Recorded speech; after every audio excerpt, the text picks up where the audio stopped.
Euclid विभाजन क्या?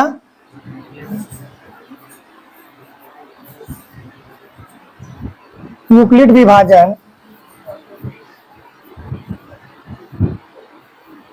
Algorithm किसके लिए प्रयोग होता है?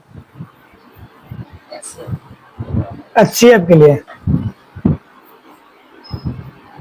इसको प्रेमिका कहा गया है। क्या कहा गया है? प्रेमिका।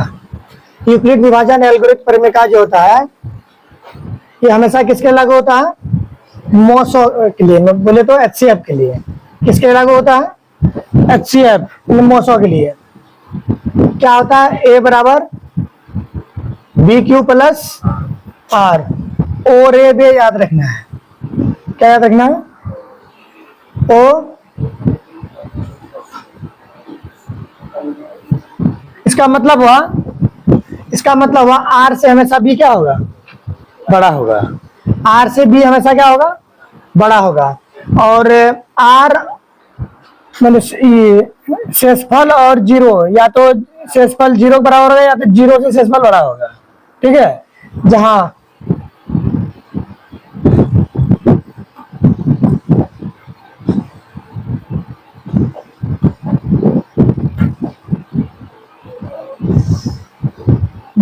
A तुम्हारा भाज्य है, क्या है?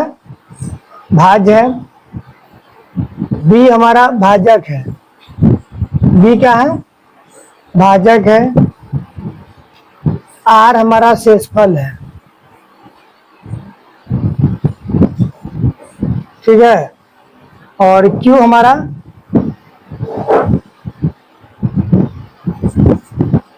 भागफल है। Q क्या है?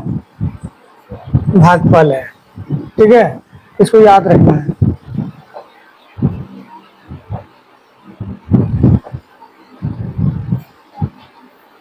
ये डायरेक्ट ऑब्जेक्टिव पूछा जाता है। ठीक है। और ये यूक्लिड विभाजन एल्गोरिथ्म किसके लिए लागू होता है? मोसो के लिए। ये प्रेमिका किसमें लागू होता है? मोसो ओ होता है, लेकिन सिर्फ मोसो प्रयोग होता है। अंग्रेजी जो होता है इसका क्या होता है? HCF। क्या होता है? HCF। इसी पे सवाल बनेगा। क्या कह रहा है? पहला प्रश्न है, संख्याएं 135 कितना है? 135 और 225 का मौसो ज्ञात करना है। तो कोई भी नंबर हो बनना चाहिए। सॉल्व कैसे करेंगे ध्यान देना है।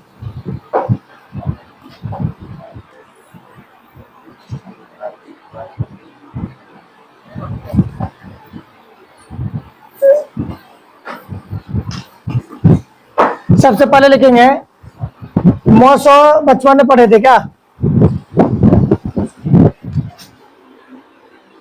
जैसे यहाँ 9 लिखा हुआ है, और अगर इसको हम 2 से देके अगर मौसो ज्ञात करें तो इसको भाग की तरह ही होता है, क्योंकि ये मौसो भाग विधि से भी ज्ञात होता है, और यूक्लिड विभाजन एल्गोरिथ्म से भी होता है, और आवाज गुणनफल विधि से भी होता है, और एक वृक्ष मेथड है। ठीक है। तो इसमें हमें देखना है कि 2 भाग में होता था क्या? अगर हम इसको 2 बार ही दे देंगे तो कहीं कोई दिक्कत नहीं है, तो 4 5 बचेगा। फिर 2 से देंगे तो कितना होगा? नहीं होगा। होगा? अरे 9 ही है ना। तो हम लोग सोचेंगे कि हाईएस्ट कितना बार में कट जाएगा? कितना बार में कटेगा? हाईएस्ट कितना लगेगा? 4 दूना 8, 9 में 60 गया 1। और भाग में क्या होता है? जैसे इससे ये छोटा हुआ हम लोग रुक जाते हैं, आगे और कुछ नहीं करते हैं। लेकिन मौसों में क्या होता है? शेषफल जो बचता है उस शेषफल पुनः भाजक बन जाता है। शेषफल क्या बन जाता है? भाजक। और जो भाजक होता है वो क्या बन जाता है? भाज्य। क्या हो जाता है? भाज्य। ये हमारा भाज्य हो गया। ये हमारा क्या है? भाज्य। ये हमारा क्या है? भाजक। क्या है? भाजक। ये हमारा क्या है? भागफल। भागफल। और ये नीचे जो 1 आया है, 1 हमारा क्या है? शेषफल। तो शेषफल हमारा हमेशा, शेषफल और भाजक हमेशा क्या होता है? चेंज होते रहता है। जब तक जीरो ना आ जाए शेषफल, जब तक जीरो ना आएगा तब तक लगते रहेगा। जैसे 2 से दिए कितना हो गया 8, एक बचा, फिर एक जो है शेषफल है, तो एक हमारा क्या बन रहा है यहाँ पे, भाजक बन गया। क्या बन गया ये, भाजक। और जो भाजक था वो क्या बन गया, भाज। एक से कितना बार में लगेगा ये, 2 बार में, 2 बार में क्या हो गया, जीरो हो गया। जैसे जीरो होगा हम लोग रुक जाते हैं, ठीक है। अब इसमें देखो ये तो छोटा था, बड़ा में देखो। तो सबसे पहले हमको देखना है कहाँ पे, यहाँ सवाल में, जो बड़ा होगा उसको ए मानेंगे, बड़ा को ए, छोटा को बी। बड़ा हमारा कितना है 225, कितना है 225, छोटा कितना है 135। चूंकि हम क्या देख रहे हैं यहाँ पे, ए बड़ा है किससे, बी से, ये बड़ा है बी से, तो ए की तरफ घुमा दिए, इतना लिख देना है। तब लिखना है पहले, अगर तुमको लगेगा ना हम ऐसे डायरेक्ट नहीं काट पाएंगे, इसको पहले यहाँ पे रफ करने से अच्छा है कि यहीं पे निकाल लो। 225 है सबसे बड़ा, और छोटा हमारा कितना है 135 है।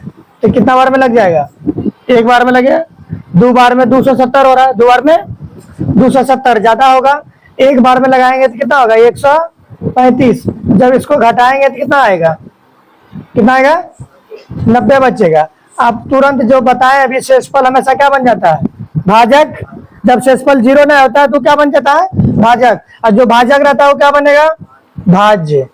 ठीक है, अब कितना बार लग रहा है, एक बार में, 90 से देंगे तो कितना बचेगा हमारा 45। फिर देखो शेषफल जीरो हुआ नहीं हुआ, फिर 45 क्या बन जाएगा, भाजक। और जो पहले से था शेषफल वो क्या, जो भाजक था वो क्या बन जाएगा, ये भाजक बना है ना, ये भाज बन जाएगा। कितना हो जाएगा, एक बार में कितना, 2 बार में खत्म। जैसे जीरो आ गया कहानी खत्म। तो जीरो कौन किया, 45 किया ना, तो हमारा 945 हो गया।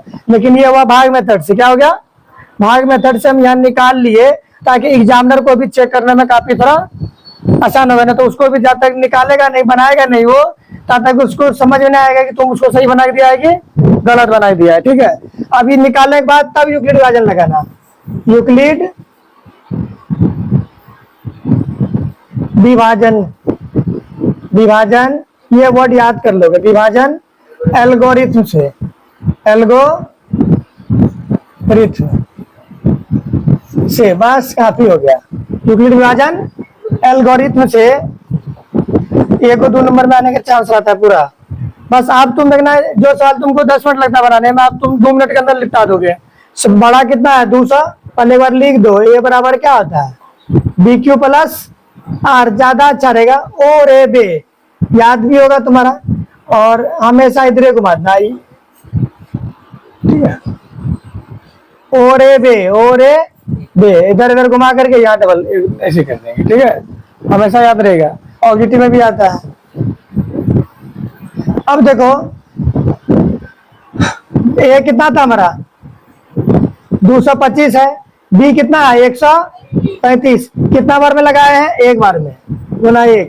आर कितना आया है 90, जीरो हुआ आर नहीं हुआ, यहाँ लिख देंगे आर बराबर 0 नहीं, नॉट इक्वल टू 0 मतलब आर बराबर 0 नहीं। फिर कितना है 135, कितना देंगे 90 से, 90 से जैसे लगाओगे यहाँ पे कितना बार लगा, एक बार में, यहाँ आया कितना तुम्हारा 45, आर बराबर अभी तक 0 नहीं हुआ, चरण करण लिखने की आवश्यकता नहीं है।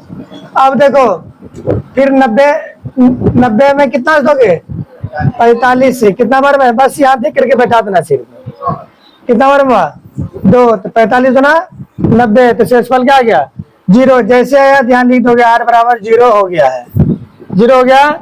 अतः हमारा जो HCF आएगा वो कौन किया 0, तो यही हमारा आंसर आ गया। आराम से एग्जामिनर का नजर दौड़ेगा, तुमको 2 नंबर देके निकल जाएगा। ठीक है, हो गया।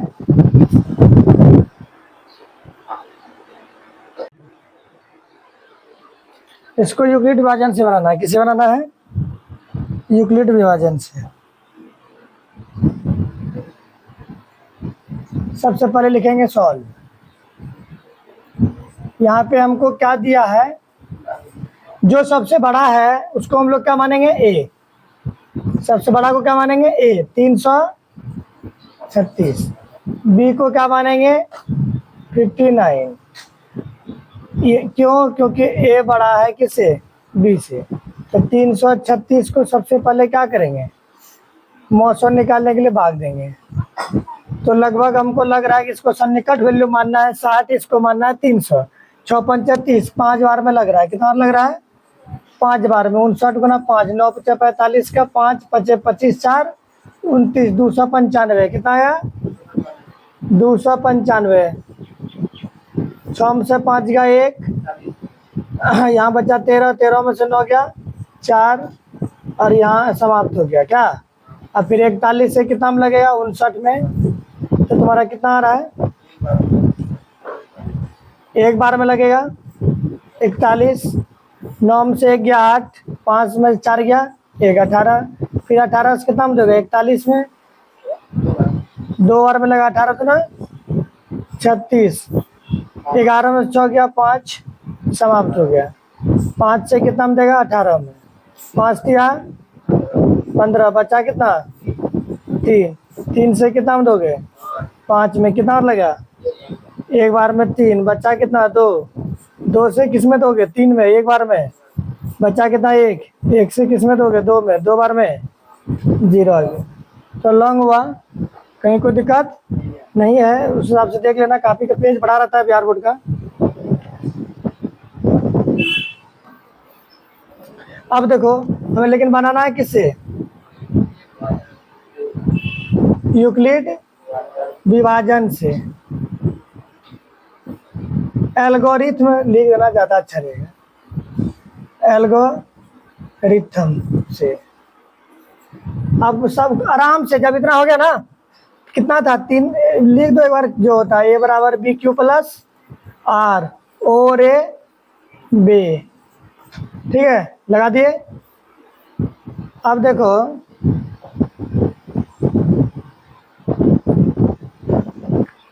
एक स्थान पे हमारा कितना था? 336। बी के स्थान पे 59। कितना बार में लगाए थे? यहाँ देखो, यहाँ 5 बार में। शेषफल कितना आया? यहाँ देखो 41। 0 हुआ? नहीं हुआ। कोमा दे के लिखो आर बराबर नहीं 0। आर बराबर नहीं 0। फिर यहाँ कितना बड़ा कौन था? 59। 59 कितना से दिया? 41 से। कितना बार में? एक बार में। शेषफल कितना आया? 18, है ना? 0 हुआ? नहीं हुआ 0। अब फिर 41 कहाँ आएगा? अब वहाँ नहीं हो देखेगा तो यहाँ देखो ना 41, यहाँ 18 से देगा। कितना बार में लगा? 2 बार में। शेषफल कितना आया? 5। 0 हुआ? नहीं हुआ।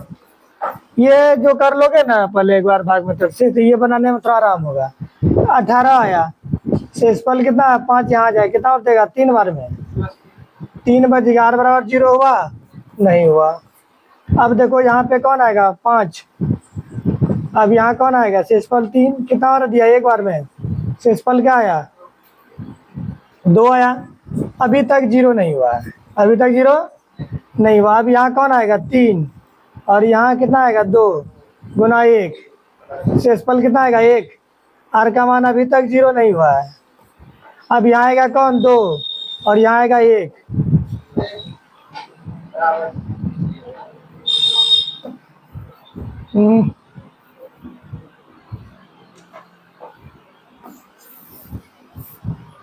देखो यहाँ पे कितना आएगा? 2, और यहाँ पे कौन आएगा? शेषफल 1 था। 1 को कितना बार पढ़ेंगे? 2 बार। 0 आ गया, यानी कि मामला यहाँ 0 खत्म हो गया। अब एक बार बताओ, 0 कौन किया? 0 कौन किया? 1। जो 0 किया वही हमारा क्या होगा? HCF। यानी कि HCF बराबर हमारा कितना है गया? 1। एग्जामिनर दौड़ के देखेगा कि नहीं यही आंसर होगा। उम्मीद है समझ में आ गया। ठीक है।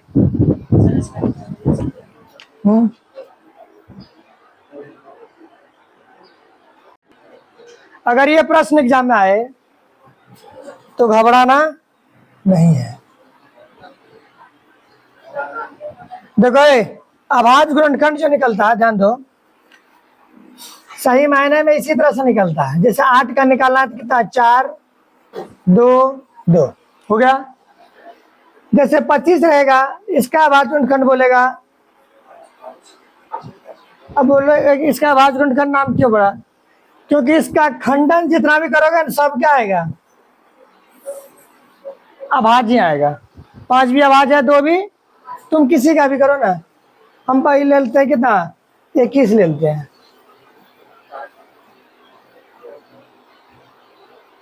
आ रहा है ना? हमेशा अभाज्य ही आएगा। ठीक है, तो ये बात पे ध्यान रखना है।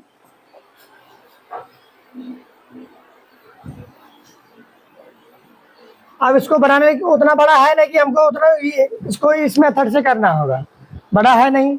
सॉल्व लिख करके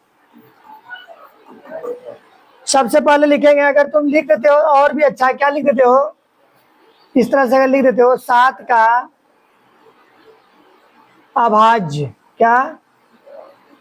अभाज्य गुणनखंड अगर लिख देते हो तो और भी अच्छा है, नहीं लिखोगे भी तो कोई दिक्कत नहीं है। 7 का अभाज्य गुणनखंड क्या हो सकता है? एक भाज्य और अभाज्य में नहीं आता है, या लिखना नहीं है। 7 का अभाज्य गुणनखंड क्या होगा? 7 ही होगा। क्या होगा? 7। अब यहीं पे अगर हम देखो, एग्जामिनर उतना भी नहीं है कि जो कि नहीं समझेगा तुम्हारा। 7 का अभाज्य गुणनखंड, 7 का अभाज्य गुणनखंड क्या होगा? 7 होगा। और 11 का लिखिए तो अच्छा रहेगा।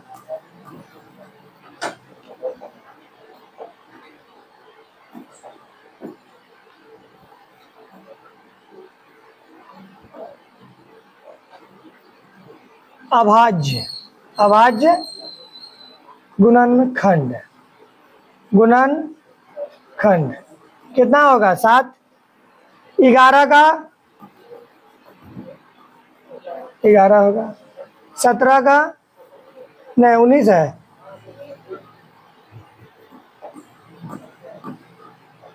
19 का क्या हो जाएगा?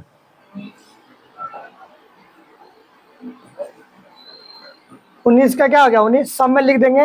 11 का अभाज्य गुणनखंड, 19 का अभाज्य गुणनखंड तब लिखेंगे, चूंकि कितना का? 17, 11, 19 का हमको क्या बोला है? मौसो। क्या बोला है? मौसो। अब देखो दोनों में कॉमन उभयनिष्ठ खोजो, एक आएगा, उसके अलावा और कोई नहीं आएगा, इसलिए मौसो क्या आ जाएगा? 1। तथा हमें 7, 11, 19 का क्या चाहिए? लो सो। अब देखो दोनों में कोई भी उभयनिष्ठ नहीं है। जो एलसीएम में क्या होता है, जो तीनों में उभयनिष्ठ होगा ना तो उसमें कोई एक केट लिखाता है। ठीक है, जैसे इसमें भी 2 रहता है, इसमें 2 रहता है, तो कोई एक केट 2 लिया जाता है एलसीएम में। तो इसमें तीनों अलग अलग, इसलिए तीनों को क्या कर देंगे? गुना कर देंगे। तो गुना कितना हो जाएगा? 11 7 77 गुना 19, 77 गुना 19, 19 7 कितना होता है? 33 का 3, और 19 7 33 कितना? 1463। तो गुना करने पर कितना आ जाएगा? 1463 आंसर। इसी तरह से एग्जामिनर को बना के देना है। ठीक है, नंबर तुमको मिल जाएगा, कहीं कोई दिक्कत नहीं है। लिख देंगे 7 के बाद गुणनखंड निकाल लेंगे। अगर दिक्कत होगा, यहाँ बड़ा दिया हुआ रहेगा, कुछ बड़ा डाटा रहेगा तो उसको इस तरह से निकालेंगे। ठीक है, इससे ज्यादा कुछ होगा तो तुम 1 गुना 7 उसको लिख सकते हो, कोई फर्क पड़ने वाला नहीं है। फिर 11 का भी निकाल सकते हो। 11 कितना लगेगा? 11 से लगेगा तो कितना बचेगा? होगा कि नहीं?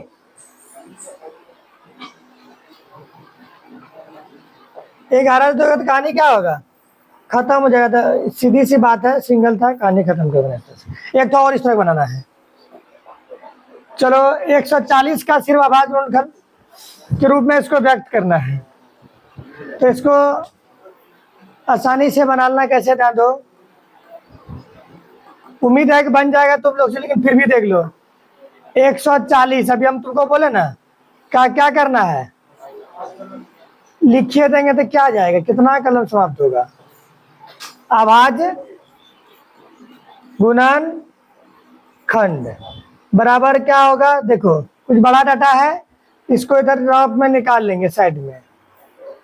2 से कितना आएगा 70, 2 से दोगे तो कितना आएगा 35, 5 से दोगे तो कितना आएगा 7। तो तुम्हारा क्या आया, 2 कितना बार आया 2 बार, 7 कितना, 5 कितना बार आया 1 बार, 7 कितना बार आया 1 बार। यही तुम्हारा क्या हो जाएगा आंसर। सिर्फ हमको क्या बोला 140 का अभाज्य गुणनखंडों का गुणनफल के रूप में व्यक्त कीजिए, गुणनफल के रूप में व्यक्त कर दिए, हो गया आंसर। ये देखो अभाज्य गुणनखंड विधि द्वारा इतना निकाल लोगे, हो जाएगा।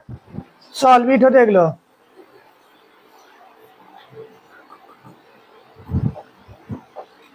देखो 15 है ना, बस नहीं भी लिखोगे तो कोई दिक्कत नहीं, 3 गुना 5 12 है, 12 को 2 से लगाओगे तो कितना आएगा 6, फिर 2 से दोगे तो कितना आएगा 3, 4 दिया 12। अगर दिक्कत लगे तो ऐसे निकाल लोगे, कितना से लगा 3 से, 3 बचा 15, फिर दूसरा 12, 12 में कितना लगा 3 से नहीं 2 से, 2 से देगा तो कितना 6, फिर 2 से दोगे तो कितना 3, फिर 21 है, 21 में कितना रहेगा 3 7 21। जब छोटा डाटा है तो अपने मन से भी निकाल लेंगे, उसका 21 है, 21 को हम क्या लिखेंगे 3 गुना 7। अब हमको इसका क्या बोला है मौसौ भी और लौसौ भी। मौसौ कितना का 15 12 और 21 का मौसौ। मौसौ हाईएस्ट दोनों में सबसे बड़ा कॉमन कौन आ रहा है 3 आ रहा है, कौन आ रहा है 3 आ रहा है, तो मौसौ क्या हो गया 3, ठीक है।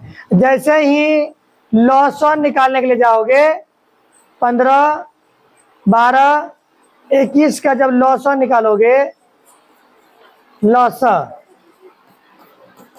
तो तुमको ध्यान देना है जो तीनों में सेम है वो एक ही ठो लेना है, क्या ना लेना है, जो तीनों में सेम है एक ही ठो आएगा गुना। उसके बाद और कोई तीनों में सेम नहीं है तो जितना है सबको लेंगे, तो इसमें कितना बचा हुआ 5, इसमें कितना बचा हुआ 2 को 2 दूनी 4 बचा हुआ है, इसमें सिर्फ क्या बचा हुआ है 7। गुना करने का तरीका देखो, 5 का 20, 20 दिया 60, 60 गुना 7, 7 6 का 42, 420। इसी तरह से बना के दे देना है, तुमको 2 नंबर दे देगा। हाँ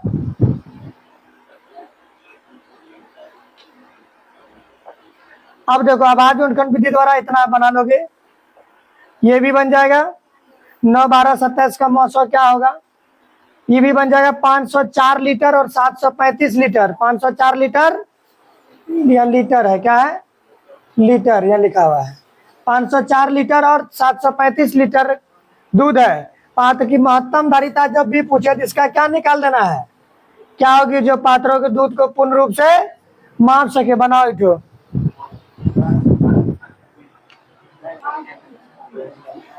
इसका महत्तम धारिता क्या होगा, इस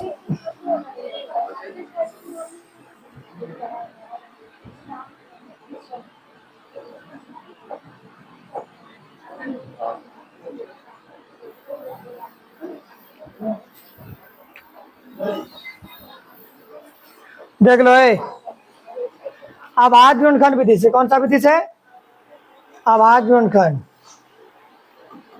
सबसे पहले कितना है 504, उसके बाद कितना है 735, इसका अभाज्य गुणनखंड यहां निकाल लेंगे रफ में। 2 से लगाओ कितना होगा, फिर 2 से लगाओ 126, फिर 2 से लगाओ, अब लगेगा कितना 3 से लग जाएगा, अब फिर 3 से लगेगा 7, अब नहीं लगेगा। फिर एक है हमारा कितना 735, तो 5 7 3 10 5 15, 3 से लग रहा है,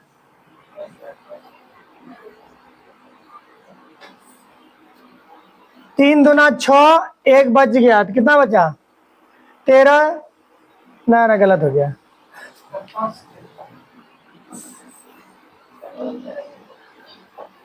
कितना था? 735।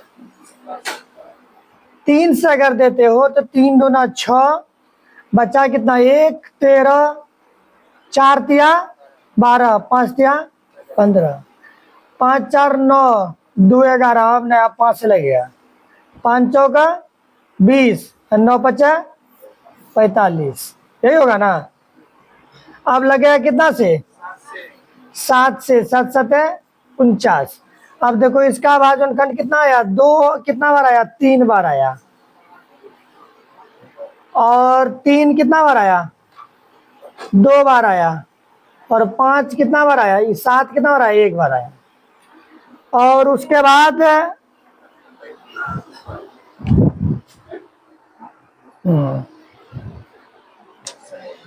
3 1 बार आया है। 5 कितना बार आया है? 1 बार आया है। 7 कितना बार आया? 2 बार। अब हमको 504 महत्तम बोला है, तो 504 और 735 का हमको क्या चाहिए? मौसो।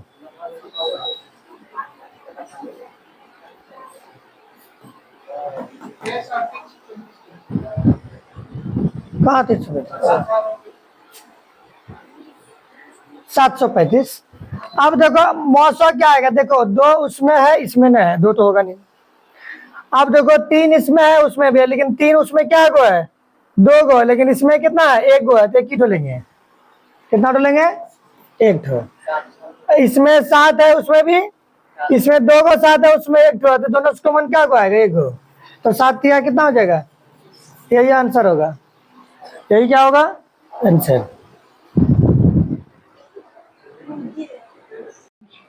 देखो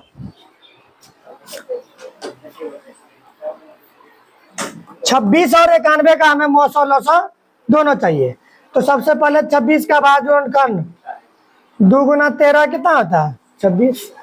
यहीं पे अगर 91 की बात करेंगे तो 7 गुना 13 ही आएगा। अब हमको चाहिए क्या? 26 और 91 का हमें क्या चाहिए? मौसो। तो मौसो दोनों में घनिष्ठ कौन है? 13। तथा इसी का हमको क्या बोलेगा? तथा हमको 26 91 का हमें लौसो चाहिए। क्या चाहिए? लौसो कितना हो जाएगा? दोनों में जो कॉमन है 1 ही तो आएगा। और उधर बचा हुआ 2, इधर 7। 7 गुना 14 गुना 13, 182। यही हमारा आंसर हो गया। ठीक है, समझ गया। अगर किसी को दिक्कत है कि ना हम 26 को कैसे लिखे? 13 गुना 2 ऐसे निकाल लो।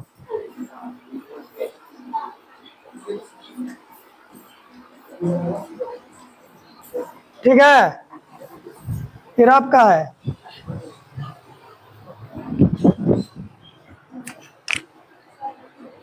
नहीं, लेकिन ऑब्जेक्टिव में जरूर आएगा ये प्रश्न। हाँ, एक चीज ध्यान रखो, इधर देख लो। पहली संख्या को n1, दूसरी संख्या को, ये हमेशा किसके बराबर होगा? HCF गुना एलसीएम का। अब देखो दोनों में से किसी को भी अगर ज्ञात करना हो, दूसरी संख्या ज्ञात करना हो, तो पहली संख्या को उधर जाके क्या करेंगे? भाग देंगे। ठीक है, एक काम करो, ऑल झोल करके कोई फायदा नहीं है। सिर्फ हमें यही याद रखो, पहली संख्या गुना दूसरी संख्या बराबर क्या होता है? बस इसी में लिपट जाएगा ये।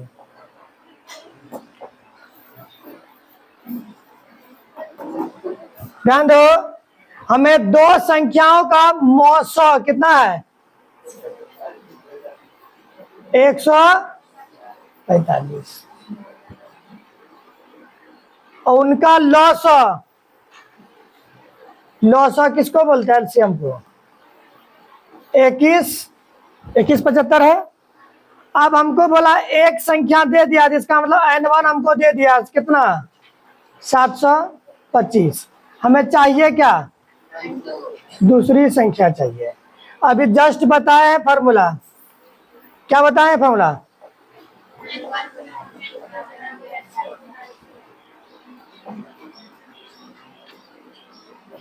तुरंत बताएं कि पहली संख्या गुना दूसरी संख्या जो होता है एचसीएफ गुना एलसीएम, यही होता है। चूंकि पहली संख्या गुना दूसरी संख्या बराबर कितना होता है? एचसीएफ गुना। बस अब इसमें तुम देखोगे हमेशा 3 ठो दिया रहेगा, या तो 2 ठो गुना करके दे देगा। तो पहली संख्या कितना है? दूसरी संख्या है ना, यही चाहिए। एचसीएफ कितना है? एलसीएम कितना है? 21। अब ध्यान से इसको देखो, 7 या 21, 25 या 3 बार में कट गया, 3 बार में कट गया। इसका मतलब n2 बराबर बराबर में कटता है, इतना याद रखना, गुना में रहता है। तो जैसे यहाँ x गुना 2 बराबर 6 है, तो हम 2 से डायरेक्ट काट सकते हैं 3 को, ठीक है। तो उसी तरह यहाँ देखो 725 गुना में जाकर भाग लगे तो 2175 कटेगा ना जी, इधरे काट देंगे, 3 बार में कट गया। तो यहाँ 3 से गुना करेगा तो 5 या 15 5, 4 या 12 1, 13 का 3 और 3 1 4, यानी कि 435 आएगा दूसरी संख्या। ऑब्जेक्टिव भी भर भर के पूछता है, ठीक है। अब नेक्स्ट प्रश्न देखो, बन जाएगा। दूसरी संख्या डायरेक्ट बना है, अब डायरेक्ट कोई जरूरत नहीं लिखने का। हमको पता है कि पहली संख्या, इस तरह प्रश्न आएगा तो पहली संख्या दूसरी संख्या बराबर क्या होता है? एचसीएफ गुना एलसीएम। कोई जरूरत नहीं सवाल लॉन्ग करने का। 2 संख्या का मौसो कितना है? 13। तो मौसो कितना है? 13। लौसो कितना है? 182। अब बोला यदि उनमें से एक संख्या कितना है? 26 है, जिसका मतलब एक संख्या 26 है, तो दूसरी संख्या हमको चाहिए। अब देखो 13 दूना बराबर में कटता है, अभी तुरंत बताएं। 13 दूना 26 और 2 से काटेंगे 182 को, कितना आएगा? 91। यानी कि n2 हमारा कितना आ गया? 91। एग्जामिनर नंबर कब देगा? कौन इसमें नंबर नहीं देगा? दीदी सब ने देगा। कौन ने देगा? दीदी सब।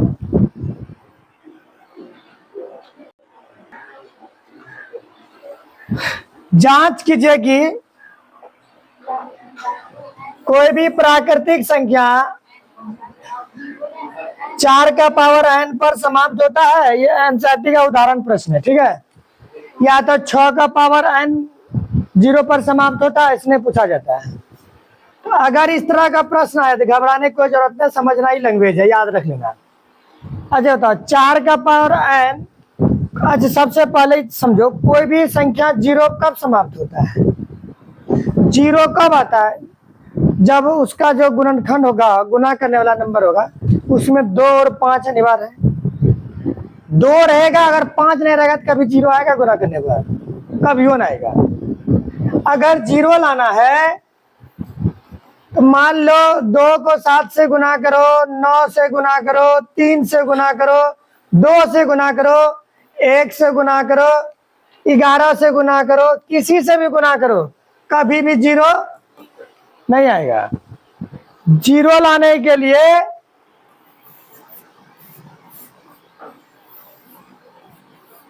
दो और 5 होना जरूरी है। जैसे तुमसे पूछ दिया, एगो सवाल बता रहे हैं कंपटीशन वाला, इसी पे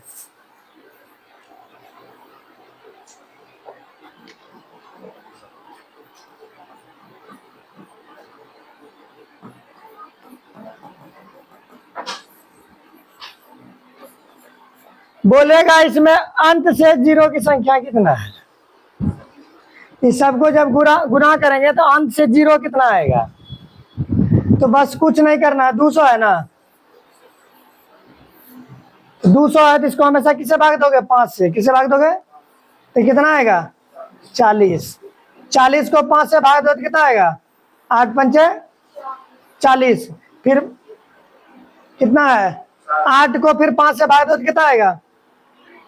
कितना और लगेगा? 8 में 5 से एक बार में, तो जोड़ दो सबको। 40 48 1 मतलब टोटल को यहाँ से तक गुना करेंगे तो अंश से 0 की संख्या कितना होगा? 49 होगा। इसका मतलब ये हो गया, तुमसे पूछेगा 500 फैक्टोरियल, इसको क्या बोलते हैं? फैक्टोरियल। इसका मतलब हो गया 1 गुना 2 गुना 3 डॉट डॉट डॉट डॉट गुना 500 तक। कहाँ तक? 500 तक। इसमें पूछेगा अंश से 0 की संख्या कितना होगा, तो कुछ नहीं करना है, 500 है। 500 कितना भाग देंगे? 5 से, तो कितना आएगा? 100।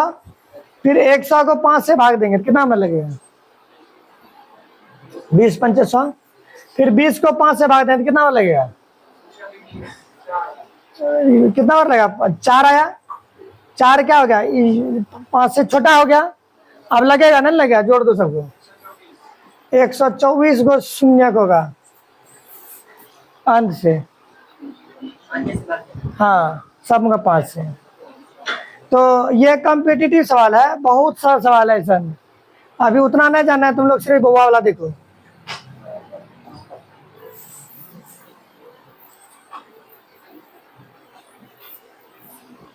तुमको यहाँ क्या कहा है? लिखेंगे यदि संभव है, यदि संभव है कि 4 का पावर n शून्य, क्या? शून्य पर समाप्त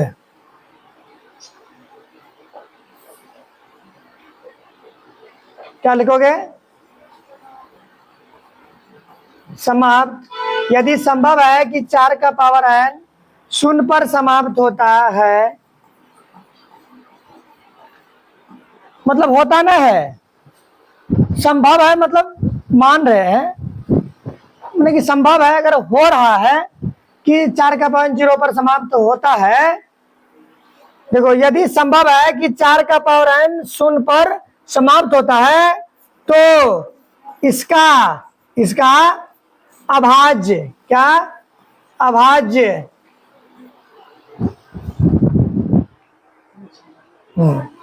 अभाज्य गुणनखंड, क्या? अभाज्य गुणनखंड 2 और 5 अवश्य होगा। अवश्य,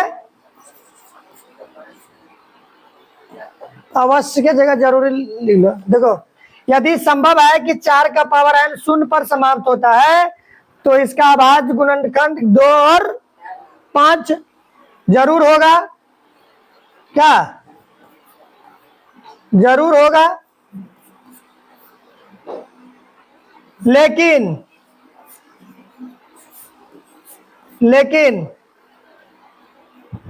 4 का पावर n, सॉरी,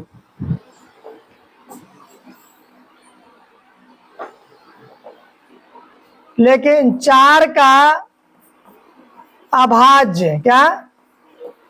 अभाज्य गुणन खंड में सिर्फ क्या है? सिर्फ 2 है। सिर्फ क्या है? 2 है, 5 नहीं है। 5 नहीं है। इसलिए अंक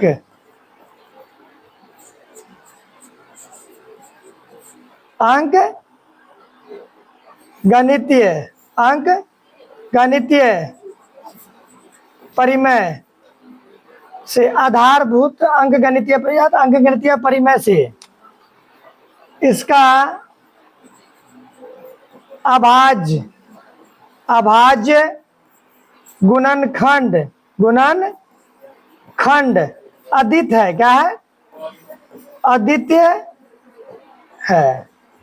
अतः 4 का पावर n शून्य पर समाप्त नहीं होगा। तब ना 2 नंबर देगा। सुन लो, सुनो, कुछ नहीं है। यदि, हाँ पूछाएगी तब ना बता रहे हैं। यदि संभव है कि, सुनो ना, अभी याद हो जाएगा। यदि संभव है 4 का पावर n शून्य पे समाप्त होता है तो उसका आभाज्य गुणनखंड क्या होगा? 2 और 5 जरूर होगा। लेकिन 4 का आभाज्य गुणनखंड में 2 है लेकिन 5 नहीं है।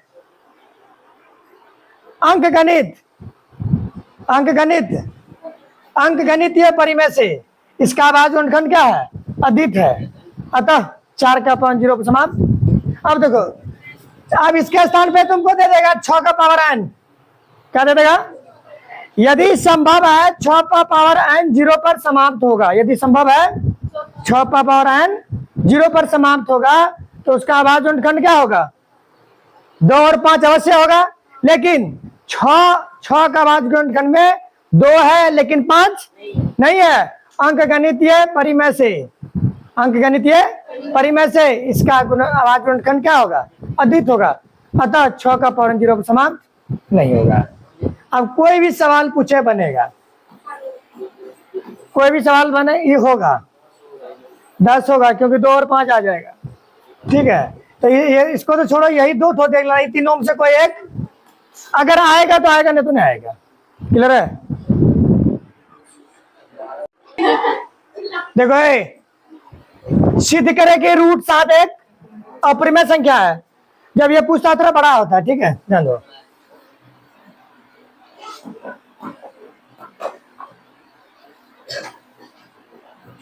बोला है परिमेय, मान लेंगे इसको। बोला है परिमेय, मानेगा परिमेय।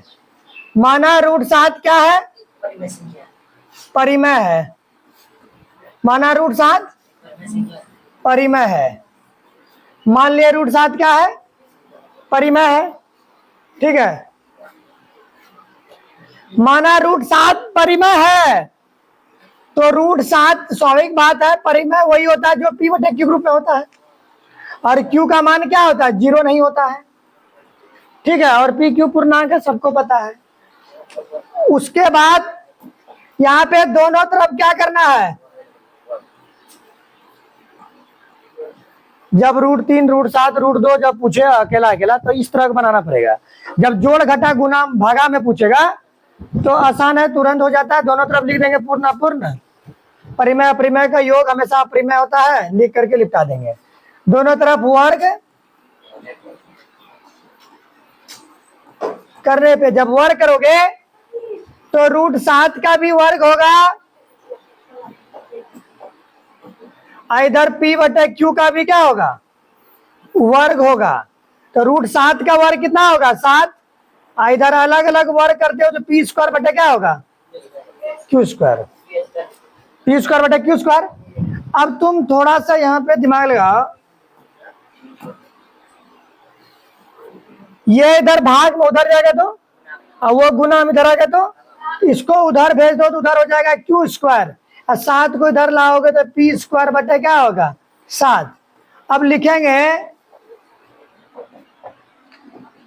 लिखेंगे चूंकि 7 से p स्क्वायर में भाई लगेगा, इसका मतलब 7 से p स्क्वायर क्या है? विभाज्य है। क्या है? विभाज्य है। तो 7 भी उल्टा हो गया। रुक जाओ एक मिनट।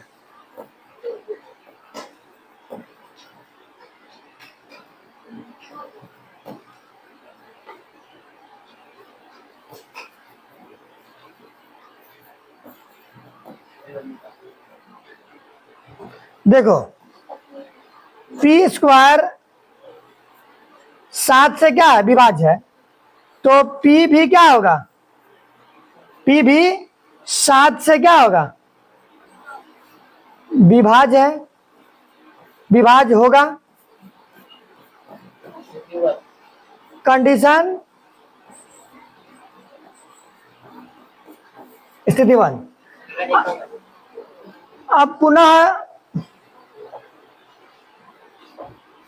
एक चीज ध्यान दो, यहां तक जब आ जाओगे पुनः फिर बात, जब 7 से p स्क्वायर को भाग दिए, अब 7 से फिर किसको देंगे? q स्क्वायर के। तो लेकिन यहाँ p को चेंज करेंगे। p को क्या चेंज करेंगे? अगर √7 प्रूव करना है तो P बराबर 7m मानो, ये मानो कुछ मान लो, माना P बराबर 7m, या माना P बराबर 7 है, माना P बराबर 7 T, कुछ भी लिख सकते हो। तो हम मानेंगे यहाँ पे, माना P बराबर 7 प्रूव कर रहे हैं तो 7m, क्लियर है। इसको मान लो 1, इसको क्या मान लो 1, समीकरण 1। तो अब 1 से अगर बात करोगे, किसे, समीकरण 1 से अगर तुम बात करते हो तो Q² बराबर P के स्थान पे क्या आ जाएगा, 7m, 7m का स्क्वायर, नीचे में क्या है 7, 7 का स्क्वायर 49m का स्क्वायर बटे क्या होगा 7, और यहाँ Q², 7 से कट जाएगा, 7 7 49, तो आया मेरा कितना, Q² बराबर कितना आया 7m²। अब 7 गुना में इधर आएगा तो क्या आएगा, अब फिर वही बात लिखेंगे। एक चीज हमेशा तुमको ध्यान रखना कि जब इतना लिख लेंगे, 7 से P² विभाज्य है तो 7 से P भी विभाज्य होगा, स्थिति 1, तो जिसको प्रूव कर रहे हैं तो उतना P बराबर उतना है। √2 को प्रूव करेंगे तो P बराबर 2 है, √3 को प्रूव करेंगे तो P बराबर 3 है। उस, हाँ, ए तुम्हारा इच्छा ए है तो ए लिख लो, उससे कोई फर्क पड़ने वाला नहीं है। अब फिर यहाँ देखो, चूंकि जो आज तक नहीं सीखा है वो आज सीख लो, चूंकि Q² 7 से क्या है,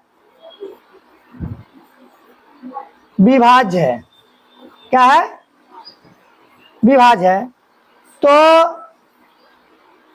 Q भी क्या होगा, Q भी 7 से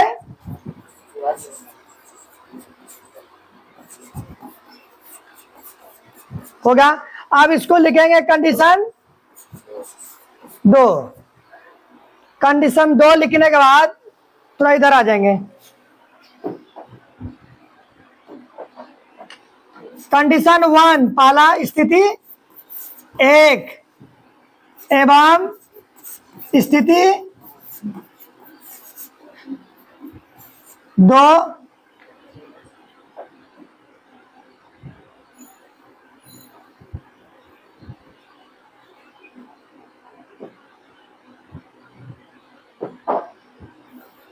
स्थिति 1 एवं स्थिति 2 से स्पष्ट है, क्या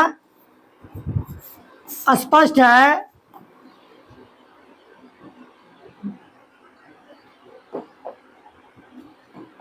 स्पष्ट है √7 का अभाज्य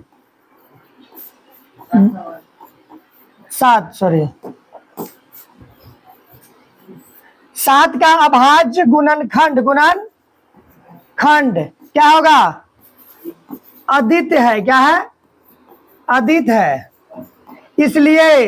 इसलिए क्या हुआ, हमारा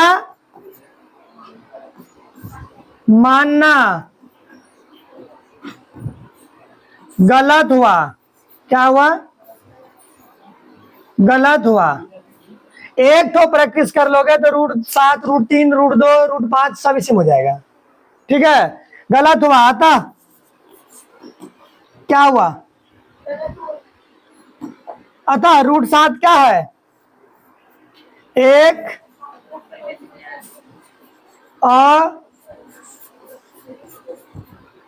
अपरिमेय संख्या है।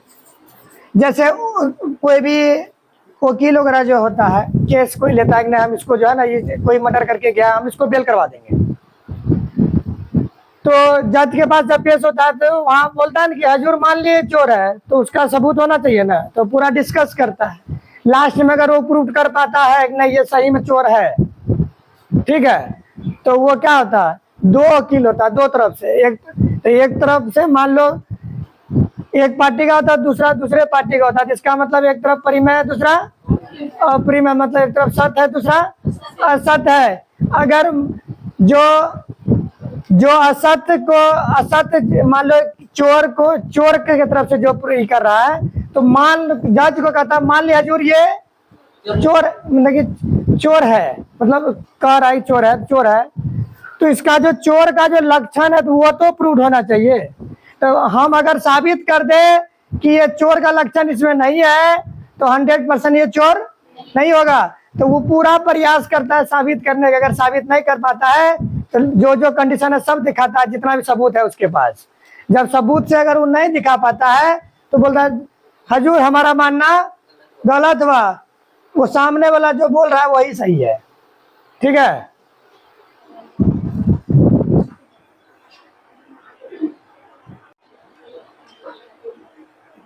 अगर पूछ दिया तो और भी अच्छा है। कुछ नहीं करना, एक चीज तुम लोग को ध्यान रखना, 9th में तक सवाल भर भर के पढ़ा है। सुनो हमारा बात इधर ध्यान दो।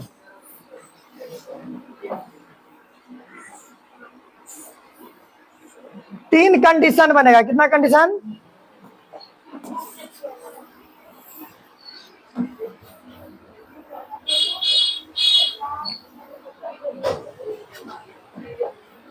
चलो देखो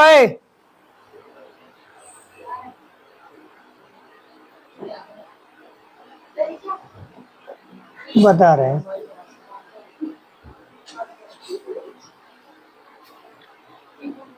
क्या दिखाना है? परिमेय है ना। तो दो कंडीशन होगा, क्या होगा? पहला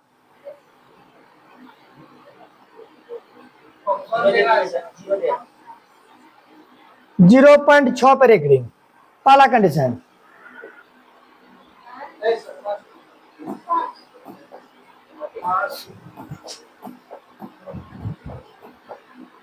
जरूरत नहीं, हम खुद ही सिखा लेंगे।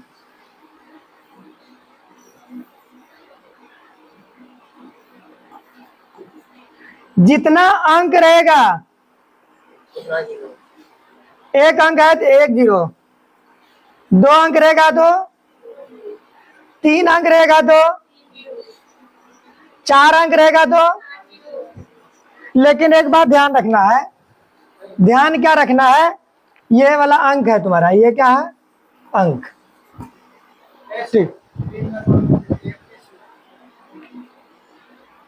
क्या बोल रहे हैं?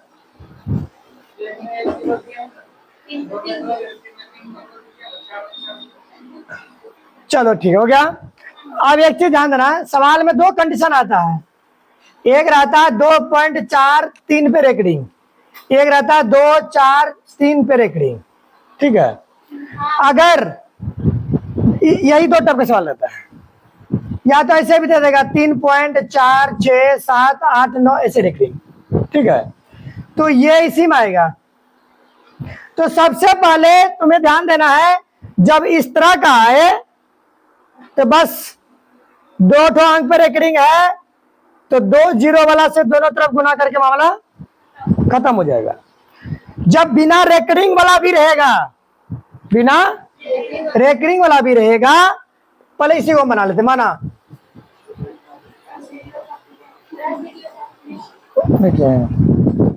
अनरी से बोलना चाहिए, चालू है कि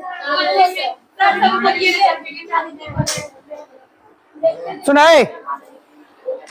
बात ये ध्यान रखना है, सुनो, पॉइंट और रेकरिंग वाला के अंदर जितना बिना रेकरिंग वाला रहेगा पहले दोनों तरफ उतना ही 0 वाला गुना करना है। पॉइंट और रेकरिंग के अंदर एक गो बिना रेकरिंग वाला है तो पहले 10 से दोनों तरफ गुना करके मामला खत्म कर लेंगे। तब उसके बाद जितना ऊपर रेकरिंग रहेगा उतना 0 से फिर गुना करेंगे। ठीक है, इधर देख लो, क्लियर हो जाएगा।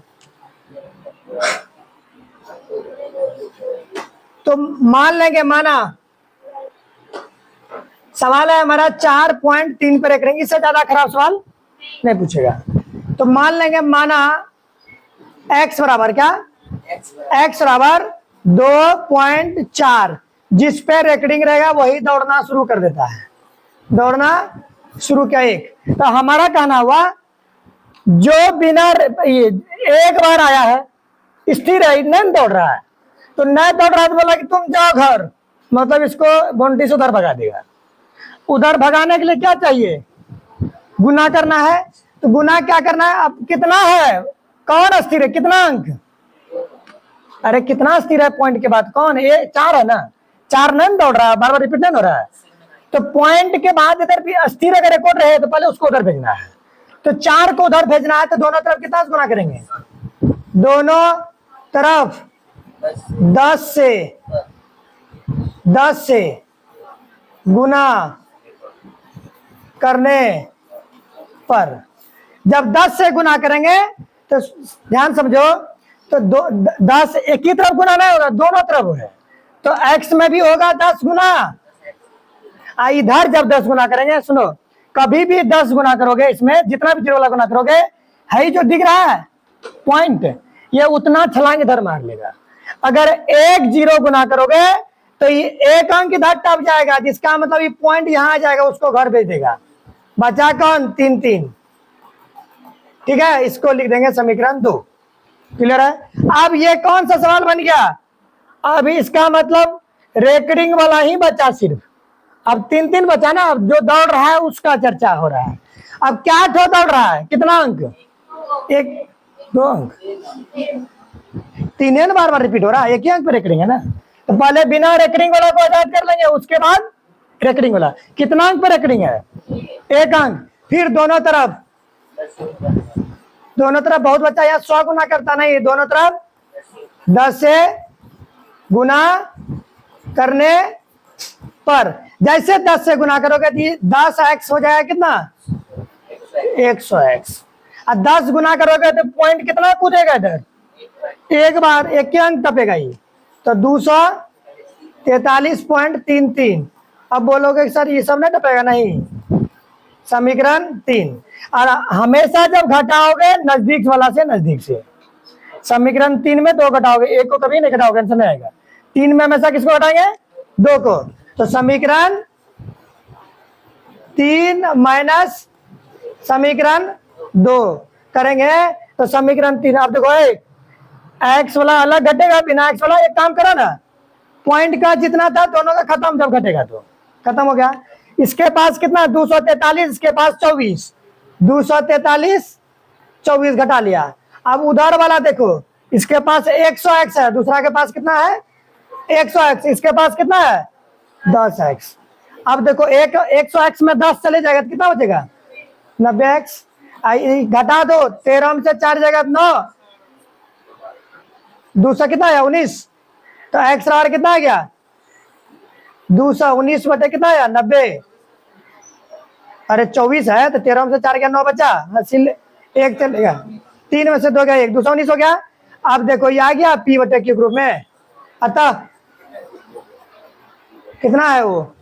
2.43 पर रेकरिंग बराबर कितना आ जाएगा? 219 बटे 90 आंसर।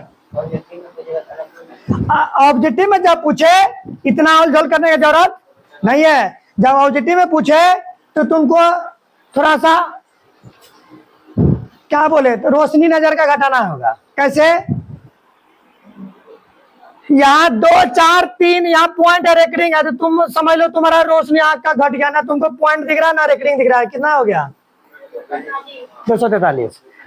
अब जैसे कोई बोलेगा आप चश्मा नहीं पहने, तो चश्मा पहनिए, तो जैसे तुम चश्मा पहना तुमको दिखने लगा ना, यहाँ पॉइंट है, क्या पॉइंट है, और यहाँ पे क्या है? रेकरिंग है। तो तुमको देखना है रेकरिंग के बाद कितना अंक है? 2 अंक है। अरे 2 और 4 है ना, तो पॉइंट अभी भी नहीं दिख रहा है। ठीक है, तो यहाँ कितना है बिना रेकरिंग वाला? 24। नीचे में देखो पॉइंट के बाद कितना अंक? 2 अंक। पॉइंट का 2 अंक है ना, तो 2 गो 9, बिना रेकरिंग वाला क्या गो है? 1 गो। कितना? 1 दूसरा 19 बटे कितना आ गया? हो गया। किसी का भी है, इसका भी देख के निकाल सकते हो। कुछ नहीं दिख रहा है, अच्छा उधर एक और अंक है रेकरिंग के बाद, अब पॉइंट का 1 अंक बिना रेकरिंग वाला ना है, 2 बटे 3। ठीक है, ये चीज 9th में सीखने का है। चलो ये हो गया। आप एक चीज और समझो थोड़ा सा, एक तो और बताते हैं। मान लो 0.23 दोनों पे रेकरिंग है। ठीक है, अभी रेकरिंग और बिना रेकरिंग वाला दोनों लिए थे पॉइंट के बाद, दोनों पे रेकरिंग रहेगा, चाहे 1 अंक पे रहे या 2 अंक पे रहे या 3 अंक पे रहे, सब ऐसे बनेगा। ठीक है, अब देखो मान लेंगे, माना x बराबर 0 पॉइंट, जितना अंक पर करेंगे उतना सेम दौड़ेगा वो। समीकरण 1, जितना अंक पर करेंगे 2 अंक पे तो दोनों तरफ कितना गुना करेंगे, 100 से गुना करने पर, 100 से गुना करने पर जैसे 100 से गुना करेगा तो इधर कितना होगा 100x, इधर गुना करेगा तो पॉइंट इधर आ जाएगा तो 0 23 पॉइंट कितना 23 आते रहेगा।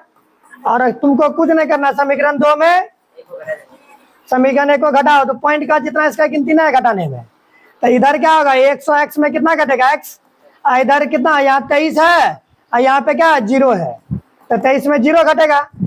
अब देखो 99x और यहाँ कितना आया 23, तो x और कितना आ गया 23/99, ये हो गया p और ये हो गया q, अतः परिमेय है। हो गया, तो बन जाएगा ये आसानी से, कहीं कोई दिक्कत नहीं है। क्या तुम लोग से ये बनेगा 0.6 जो दिया था x मान के, माना x बराबर 0.6 आते रहेगा। समीकरण 1 दोनों तरफ कितना गुना करेगा 10 से गुना करेगा 10x, अब पॉइंट कूदेगा तो 6.6 आते रहेगा। अब 2 में क्या करोगे, समीकरण 2 में 1 को घटाओगे तो 10x डायरेक्ट घटा लो तो 9x, अब पॉइंट के बाद खत्म, तो 6 में 0 घटेगा तो कितना 6, x बराबर 6/9, 2 तिया 6 3 तिया 9, x बराबर 2/3। सब्जेक्टिव में इसने बनाना है, पूरा समझा दिए। अब एक चीज समझो, अब देखो इसका सवाल भी होगा, ध्यान देना।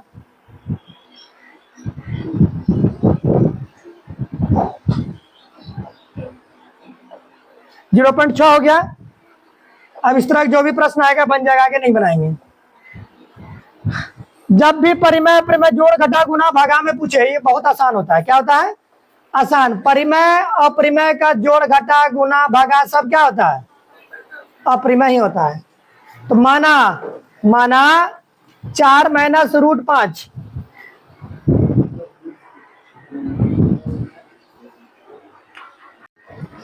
माना 4 माइनस रूट 5 क्या है, एक परिमेय है। ये क्या है, जब ये परिमेय है तो इसका मतलब 4 माइनस रूट 5 किसके बराबर होगा, p/q। ये दोनों प्लस में उधर जाएगा तो 4 माइनस p/q, उधर माइनस रूट 5 उधर गया, कितना हो गया। यहाँ एलसीएम ले लो, नीचे ना कुछ तो एक q एलसीएम लिया था, 4q माइनस p बराबर रूट 5। ये अपूर्ण है, ये क्या है अपूर्ण, ये हमारा क्या है पूर्ण है। चूंकि परिमेय क्या, परिमेय और अपरिमेय का घटाव, क्या घटाव क्या होता है, हमेशा अपरिमेय होता है। इसलिए हमारा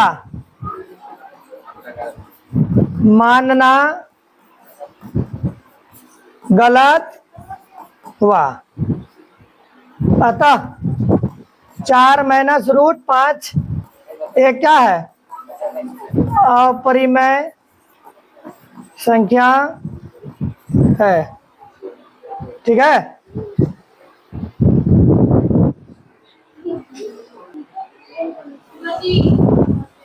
एक कीट और एक रिंग है, कितना रिंग है एक, तो बन जाएगा ना, बना लोगे। नेक्स्ट प्रश्न देखो, रूट 2 सिद्ध कर लोगे, रूट 2 को सिद्ध कर लोगे हो जाएगा, पूछा हुआ प्रश्न है, बन जाएगा।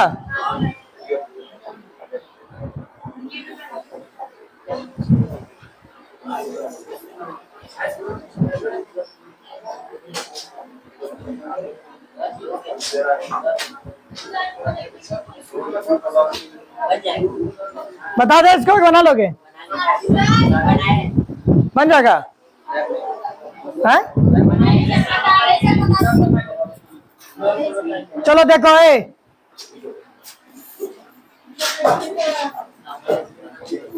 माना रूट 2 प्लस 2 का होल स्क्वायर क्या है? परिमेय है। क्या है? जैसे परिमेय है तो रूट 2 प्लस 2 का होल स्क्वायर बराबर क्या होगा? पी बटे क्यू। कुछ मत करो, इसको सॉल्व कर लो। रूट 2 का स्क्वायर 2, 2 का स्क्वायर 4 प्लस 2, ए का मान रूट 2, अब बी का मान कितना है? 2 हो गया। A square plus B square plus 2ab अब बराबर क्या है तुम्हारा? पी बटे क्यू।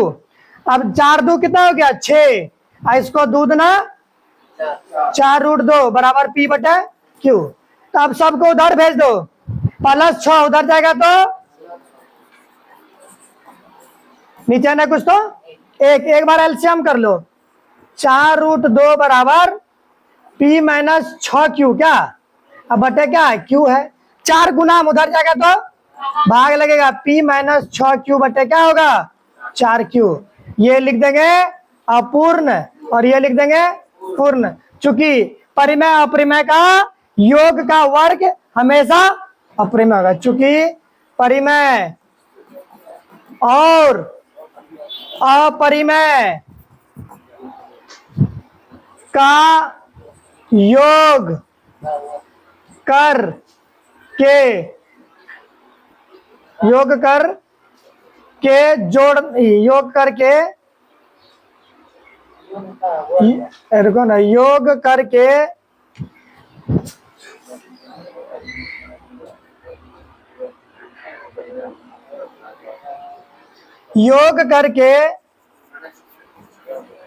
वर्ग करने पर क्या? वर्ग करने पर वह हमेशा क्या होगा?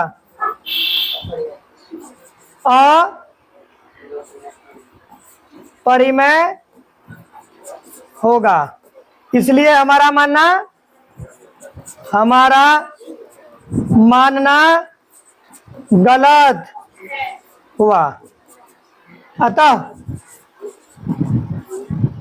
रूट 2 प्लस 2 का वर्ग अपरिमेय संख्या है। अपरिमेय संख्या है। हो गया? हो गया?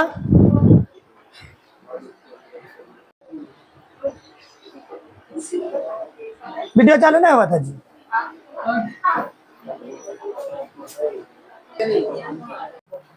चलो नेक्स्ट देखो। ये तो हो गया ना? बन जाएगा। बिना लंबी विभाजन प्रक्रिया करके बताइए 7/80 परिमेय संख्या का दशमलव प्रसार शांत है कि अशांत? बस ये लास्ट है, ठीक है।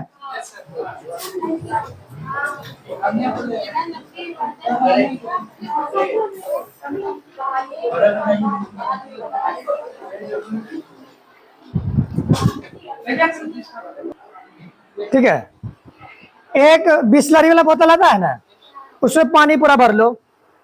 अब कोई क्या कर रहा है, उसको एक बार दाब रहा है, छोड़ रहा है, दाब रहा है, छोड़ रहा, तो थोड़ा थोड़ा पानी निकलेगा। अगर बोतल यहाँ है तो ज्यादा ज्यादा होगा, इतना ऊंचाई पानी ऊपर जाएगा।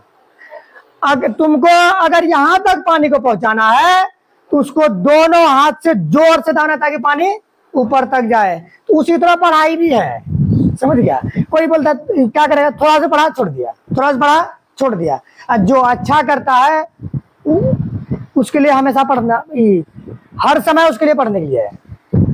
उसका मन कभी हार नहीं मानता है, ना उसका शरीर थकता है, समझ गया? थोड़ा सा पढ़ लिया, हो गया सब्जी, हो गया। गोबर से शांत। देखो, बिना भाग दिए बताने का रूल है, P बटे 2 का पावर m गुना 5 का पावर n। ठीक है, इस रूप में जो आएगा वही क्या होगा? शांत होगा। नहीं आएगा तो बहुत आसान तरीका, ध्यान दो, बहुत आसान तरीका है, समझ लो। बिना भाग दिए 7/80 था ना, तुमको कुछ नहीं करना है, नीचे वाला तोड़ो 80 को ऐसे रफ में निकाल लो। 40 दुना 80, 20 दुना 40, 10 दुना 20, 2 पंचे 10। जिसका जोड़ा लगा क्या को दो, 1 2 3 4, 2 का पावर 4, 5 कितना? एक बार चूंकि 7/80 को P बटे 2 का पावर m 5 का पावर n के रूप में लिखा जा सकता है। इसलिए 7/80 क्या होगा, शांत होगा। बस अब कोई बच्चा हाँ यहीं पे अगर 2 आ जाता है 20 बार, कितनों बार आ जाता है, 5 नहीं आता है तो वो आसान हो जाएगा। सिर्फ 2 और 5 आएगा तब शांत होगा। अगर 2 आएगा तो फिर भी सिर्फ 2 आएगा शांत, सिर्फ 5 आएगा शांत, दोनों आएगा शांत, अगर दोनों में से कोई नहीं आएगा अशांत। अब यहीं पे बात करते 3 आ जाता है, क्या आता है 3, अगर वो 3 ऊपर से कट जाता है तो फिर शांत होता है। ठीक है, हो जाएगा। ये भी होगा, ये भी हो जाएगा, ये अशांत होगा, देख लेना। ये भी हो जाएगा, ये तो बताइए दिए हैं, ये तो सिंपल देखो। हाँ इस तरह की प्रश्न आ जाता है। तुमको P बटे रूप में लिखना है 0 पॉइंट कितना है। अब बहुत बच्चा इसको क्या करता है जानते हो, वो x मान के बनाता है, इसमें रेकरिंग बनाना है तो डायरेक्ट बनाना है। एग्जामिनर तुम्हारा दिमाग चेक करने के लिए दिया है। 875 है, पॉइंट हटाएगा नीचे कितना आएगा, 3 अंक है तो 380 होगा। कितना 0 हो गया, हो गया। इतना ही करके छोड़ देना, ज्यादा 100 है तो काट दो इसको, नहीं तो कोई दिक्कत नहीं, हो जाएगा। अब स्टार्ट हुआ एपी, 56 नंबर से एपी है। क्या एपी झेल पाओगे, चलो चलने दो, चलो ठीक है।